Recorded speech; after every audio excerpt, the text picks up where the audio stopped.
Bersyukur Tuhan saat ini kita boleh sama-sama untuk kembali mendengarkan firman Tuhan. Sebelumnya kita berdoa. Terima kasih Bapak, saat ini kami boleh menikmati hadirat Tuhan melalui firman Tuhan yang akan kami baca bersama, akan kami renungkan bersama.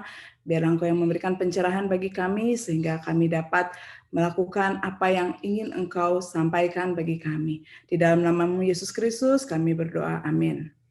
Firman Tuhan yang akan kita baca saat ini adalah Markus 4 ayat 35 sampai 41. Saya akan bacakan. Angin ribut diredakan. Pada hari itu, waktu hari sudah petang, Yesus berkata kepada mereka, "Marilah kita bertolak ke seberang." Mereka meninggalkan orang banyak itu lalu bertolak dan membawa Yesus beserta dengan mereka dalam perahu di mana Yesus telah duduk dan perahu-perahu lain juga menyertai dia. Lalu mengamuklah taufan yang sangat dahsyat dan ombak menyembur masuk ke dalam perahu, sehingga perahu itu mulai penuh dengan air. Pada waktu itu Yesus sedang tidur di buritan di sebuah tilam. Maka murid-muridnya membangunkan dia dan berkata kepadanya, "Guru, engkau tidak peduli kalau kita binasa?" Ia pun bangun, menghardik angin itu dan berkata kepada danau itu, "Diam, tenanglah." Lalu angin itu reda dan danau itu menjadi teduh sekali. Lalu ia berkata kepada mereka, "Mengapa kamu begitu takut? Mengapa kamu tidak percaya?" Mereka menjadi sangat takut dan berkata seorang kepada lain, "Siapa gerangan orang ini, sehingga angin dan danau pun takut kepadanya?" Saya akan memberikan tema dalam perikop ini ada memperkenalkan Tuhan melalui masalah. Dalam kisah yang kita baca memiliki latar belakang di tepi Danau Galilea. Yesus mengajar banyak hal dalam perumpamaan kepada sejumlah besar orang-orang di situ. Karena jumlahnya sangat banyak sehingga Yesus naik ke atas perahu yang sedang berlabuh di situ, sedangkan orang di daratan.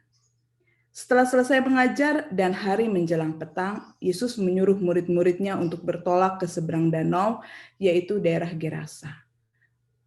Perahu-perahu lainnya pun menyertai dia. Ketika di tengah perjalanan, di tengah danau, tiba-tiba mengamuk taufan yang sangat dahsyat sehingga perahu itu kemasukan air dan perahu itu penuh dengan air.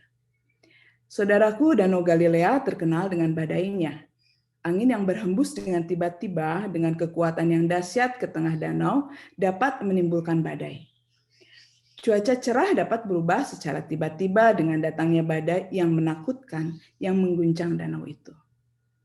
Badai lebih sering pada waktu petang.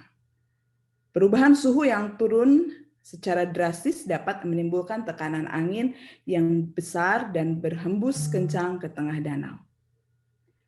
Di mana Yesus saat itu? Apakah dia tidak bersama murid-muridnya? Di ayat 38, ternyata Yesus sedang tidur di buritan kapal di tengah amukan taufan yang dahsyat itu. Murid-murid panik. Tampak dalam bacaan murid-murid membangunkan Yesus. Perhatikan perkataan mereka. "Guru, engkau tidak peduli kalau kita binasa?" Ini bentuk pernyataan dari seorang yang sedang panik. Saudara, pernah tidak saudara naik ke perahu, kemudian di tengah laut, rasa ada angin, kemudian gelombang menerpa perahu itu, dan kemudian perahu itu mengayun-ngayun. Saya pernah merasakan ketika saya berangkat main ke satu pantai di Anyer. Saya begitu takut. Saat itu saya sudah pasrah, saya bilang, "Waduh, ini tidak apa-apa." Lalu mereka mengatakan, "Ya Bu, kalau di tengah laut seperti ini gitu. Angin tiba-tiba datang dan perahu itu tergoncang." Bagaimana saudaraku jika kita berada dalam perahu yang sama dengan Yesus?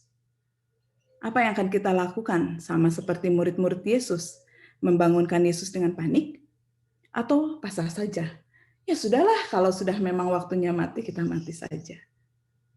Saudaraku, dari pembacaan ini ada 3 hal yang menarik yang saya renungkan berkali-kali dan saya akan sharing bersama dengan saudara-saudara, yaitu masalah tidak memilih orang, yang Tuhan mau ketika masalah itu datang, dan tujuan dari masalah.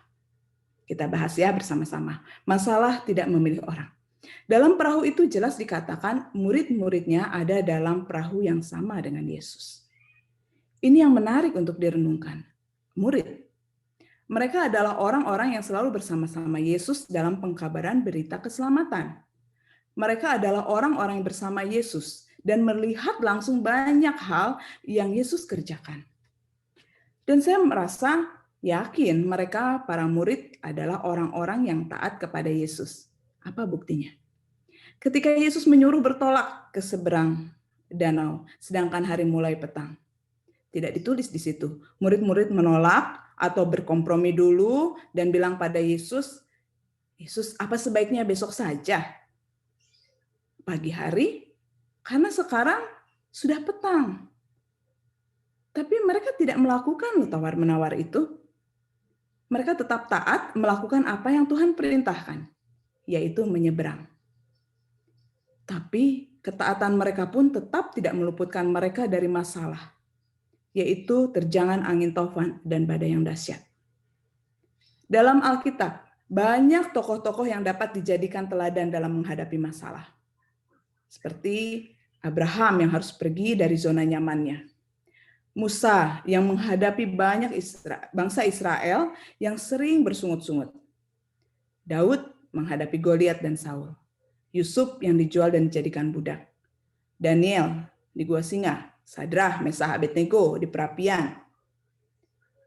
Mereka diperhadapkan dengan masalah yang tidak mudah. Taruhannya nyawa. Seorang pemimpin, seorang raja yaitu Raja Hizkia yang bermasalah dengan kesehatannya dan Tuhan katakan akan mati. Saudaraku, adakah orang di dunia ini yang tidak pernah punya masalah? Masalah tidak akan memandang dia seorang pemimpin atau bawahan. Seorang yang berlimpah harta atau yang kekurangan. Masalah atau cobaan tidak akan takut karena kedudukan kita, siapa kita. Masalah dapat menerpa semua orang, baik itu anak kecil, orang dewasa maupun orang tua. Masalah dapat menerpa, tak terkecuali orang-orang yang percaya pada Yesus. Orang-orang yang taat pada firman-Nya. Bahkan hamba-hamba Tuhan sekalipun tidak luput dari terpaan masalah, tentu dalam bentuk yang berbeda-beda. Terpaan badai yang menghantam pelayanan kita, yang mengakibatkan hati kita kadang ciut. Apakah lanjut pelayanan atau menyudahi? Dengan dalih, Tuhan tahu keterbatasan saya. Tuhan pasti mengerti kondisi saya. Pasti ada orang lain yang melanjutkan pelayanan saya. Saya sudah cukup sampai di sini. Dan sebagainya. Banyak sekali alasan ketika kita diterpa oleh badai dalam pelayanan. Konflik yang tidak kunjung selesai. Masa lalu yang menghantui setiap perjalanan pelayanan kita. Jangan dipikir hamba-hamba Tuhan bebas masalah. Ada banyak masalah yang siap menghadang kita, terlebih saat kita memiliki komitmen untuk setia dan taat pada pelayanan. Poin kedua yang Tuhan mau ketika masalah itu datang. Perhatikan bacaan kita. Pada waktu angin taufan mengamuk dan air masuk ke perahu, Yesus sedang tidur. Yesus tidur saat ada masalah besar yang dapat membinasakan murid-muridnya. Tidakkah Yesus tahu tragedi yang sedang terjadi ini? Tidakkah Yesus merasakan goncangan perahu akibat terpaan taufan yang dahsyat itu? Tidakkah Yesus tahu kecemasan yang dirasakan oleh murid-muridnya? Tidakkah Yesus tahu kondisi ini? Saudaraku, Yesus sangat tahu. Angin taufan dan ombak danau yang sedang mengamuk saat itu, Yesus tahu. Tapi mengapa Yesus tetap tenang dalam tidurnya? Dia menginginkan para murid itu untuk taat, takut, dan percaya. Dengan semua pengajaran dan tanda-tanda ajaib yang sudah Yesus lakukan, Yesus mau mereka tidak takut sebab kondisi alam ini. Yesus tahu Dia adalah Tuhan atas alam semesta. Saudaraku, Tuhan mau saat masalah datang menghadang kita, kita tidak takut dan kita percaya. Di ayat 40 Tuhan berkata pada murid-muridnya, "Mengapa kamu begitu takut? Mengapa kamu tidak percaya?" Sebuah pertanyaan yang menurut saya sangat dalam artinya. Perkataan yang sama juga Yesus katakan kepada kita. Ketika kita merasa sudah lelah, merasa semua buntu, dan kita panik. Yesus mau katakan, mengapa kamu takut? Mengapa kamu tidak percaya? Bukankah Allah yang menyelesaikan perkara Daud, Yusuf, Daniel, Sadra, Mesah, Abednego adalah Allah yang sama yang kamu sembah? Kita mengalami kepanikan karena fokus kita pada masalah dan mencari penyelesaian menggunakan logika kita secara penuh. Menggunakan kemampuan kita yang pada akhirnya kita akan mengalami depresi karena keterbatasan kemampuan tubuh kita menampung masalah. Lalu akhirnya apa? Larinya kemana? Jatuhlah pada obat penenang. Itu menjadi solusi untuk tubuh yang depresi. Masalah tidak pandang siapa kita. Merasa saya adalah hamba Tuhan. Lalu kita berpikir pasti kita bisa melewati semua. Tapi kesalahan kita adalah terus menggunakan pikiran dan hitungan kita. Saudara, kita lupa bahwa kita adalah manusia yang terbatas. Saat ini, ubahlah fokus cara pandang kita. Mulai pandang Dia yang sanggup memberi ketenangan dan penyelesaian. Seringkali saking besarnya masalah yang kita hadapi, kita melupakan Dia yang memiliki kuasa yang lebih besar dari masalah yang kita hadapi. Kita melupakan Dia yang sanggup meredakan angin taufan dan badai.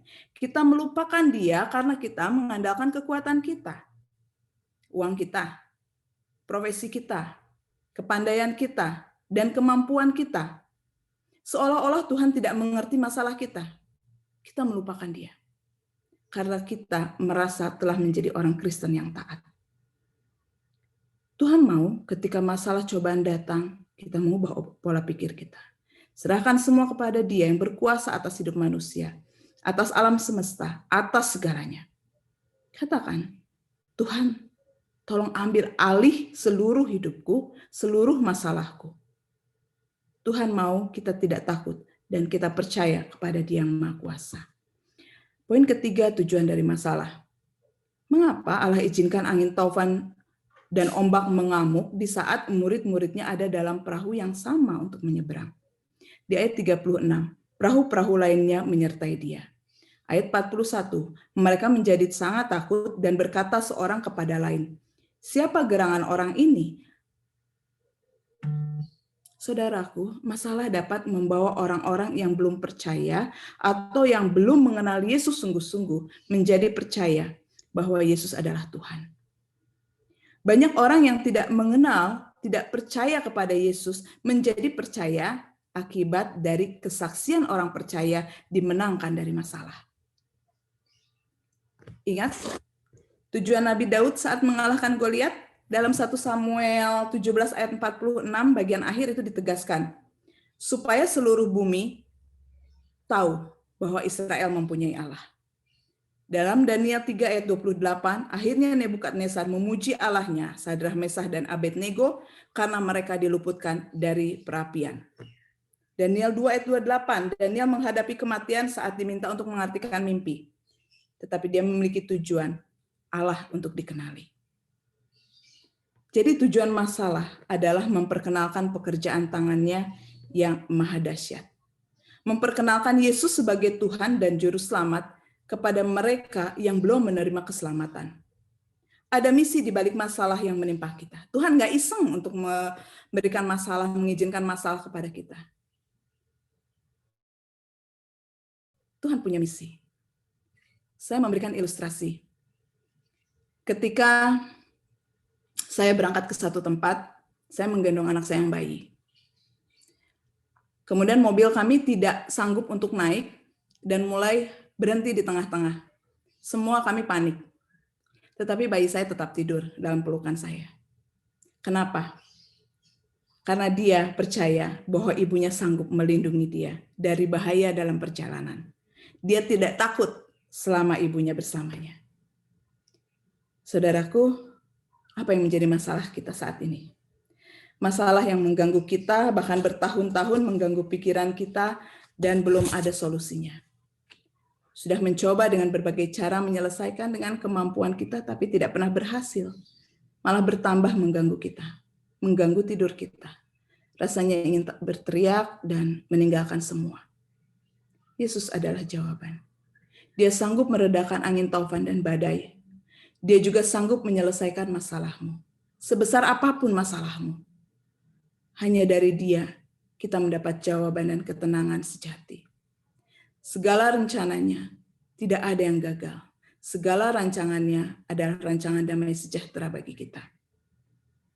Tuhan mau saat badai hidup kita bergelora, jangan takut, tetap percaya. Karena semua yang kita alami ada dalam kendali Allah. Karena semua yang kita alami mendatangkan kemuliaan bagi Allah. Karena semua yang kita alami membawa orang-orang mengenal Allah kita yang hidup. Dalam tinggal tenang dan percaya terletak kekuatanmu. Tuhan memberkati kita. Mari kita berdoa. Tuhan, kami bersyukur memiliki Allah yang maha dahsyat. Allah yang mengerti akan kehidupan kami, akan keterbatasan kami. Saat ini Tuhan, ketika kami masing-masing pribadi mengatakan apa yang menjadi masalah kami, masalah yang begitu menekan berat, Tuhan, kami menyerahkannya kepadamu. Kami mau percaya dan taat padamu. Kami tidak akan takut, sebab bersama Tuhan kami akan melalui semua, dan kami akan tampil menjadi pemenang. Terlebih dari itu Tuhan, banyak orang akan dimenangkan dengan semua yang telah kami hadapi, dan kami tampil menjadi pemenang. Terima kasih ya Bapa, kami menyerahkan seluruh kehidupan kami saat ini dan selama-lamanya dalam tangan pengasihan Tuhan. Di dalam nama Yesus Kristus kami berdoa. Amin.